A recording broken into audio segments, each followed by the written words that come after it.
10 years is more than enough time to create an alternative to Call of Duty. How long did they block the deal for? 10 years. Here we go. Here I am trying to stay on the light side of the Force, but you guys like the dark side stuff. So let's talk about this CMA blocking the Activision Blizzard King deal. If you're like every non-interested, just really old person who likes to play video games, you're up on all of this. So the CMA decided to block the deal, and they're blocking it for 10 years. Now, that rings a bell. Microsoft told Sony and PlayStation, they're the same thing. Why did I say Sony and PlayStation? They told PlayStation that they've got 10 years to create an alternative to Call of Duty, which is more than enough time to create an alternative to an established brand like Call of Duty. I mean, any one of us can go out and purchase leather and string and create our own sneaker in about 10 years to compete with a brand like Nike that's established, that is in the lexicon of public consciousness. Of course, in 10 years, anybody could do that. No, it's pretty impossible at that point. But what's really interesting here is that the CMA has told Microsoft that they're blocking the deal for 10 years, conceivably because in about 10 years, you should be able to create something like Call of Duty to give your streaming service relevancy. Kind of ironic, isn't it? So the more and more information that comes out in reference to Microsoft and what they were actually trying to pitch to PlayStation and anybody else in reference to this deal, it gets worse and worse.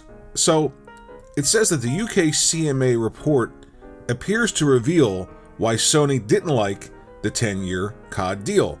Microsoft's 10-year deal with cloud providers made it so that Microsoft kept 100% of the game's revenue from purchase and in-game store purchases, whereas currently platform holders keep 30%. Think about that for a second. They're upping it by 70%, and they're upset that people are complaining about Microsoft taking over Activision, Blizzard, and King. If you don't think that that leads to a monopoly, then look at the number. 100% is a monopoly.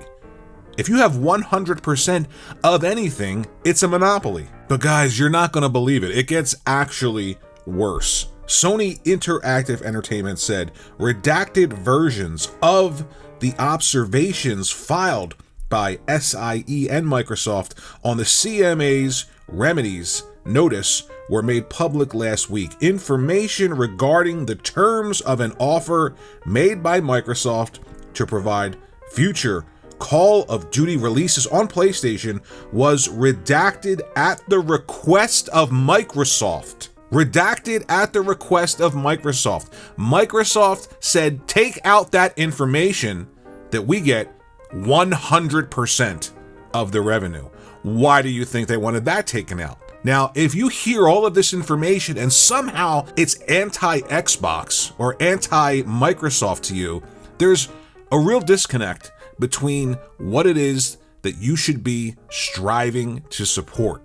And that's great games releasing on your platform, great first-party games from the platform holder. Microsoft, Sony, PlayStation, they've got to create things for you to play. It's not enough to just say, I'm buying this box to play third-party games, and because there's a service attached to it that I can pay $15 to $25 a month for and play really mediocre games. While Microsoft is still tied up in all of this nonsense, they're releasing things like Redfall. Redfall is upon us this week. I think in 24 hours, we'll be playing Redfall, and it doesn't look good. It looks like another mediocre to poor first-party offering from Microsoft, and somehow all of this can be deflected by talking about businessmen, by talking about deals, by talking about potentially owning things that everyone got in the past, but now Microsoft wants to monopolize in the future. So it is ironic that we go from, you've got 10 years to create an alternative to Call of Duty. And I saw everyone talking about how generous that was. Nobody would give a deal like that. But we didn't know that behind the scenes, it was 100% of all the revenue being kept by Microsoft. Of course, nobody would give a deal like that, because nobody would be that stupid to think that somebody would say, sure, I used to keep 70% and you got 30%. Why not give it all to you? Sure, thank you for that deal. How generous of you. It's time to start spending your money at home with what you have right now. Cultivate the studios and the talent that you have, and make sure that first-party releases aren't mediocre to poor. You cannot afford to keep releasing first-party offerings that are just flat out awful and embarrassing. It cannot continue to happen. It is a recurring theme when it comes to Microsoft and their first-party releases. There is zero confidence in their first-party studios, and yet we're struggling, we're fighting, we're screaming and crying about Activision, Blizzard, and King when we've got how many other studios that are making video games. Talk about those, show us those, convince us that you have a commitment to those the same way that you're committed to trying to cram down a deal where you take 70% more of the revenue that everyone is used to giving and saying, I don't know why they're opposing this deal. Stop supporting this nonsense and start demanding better video games. Let me know what you think in the comments section below.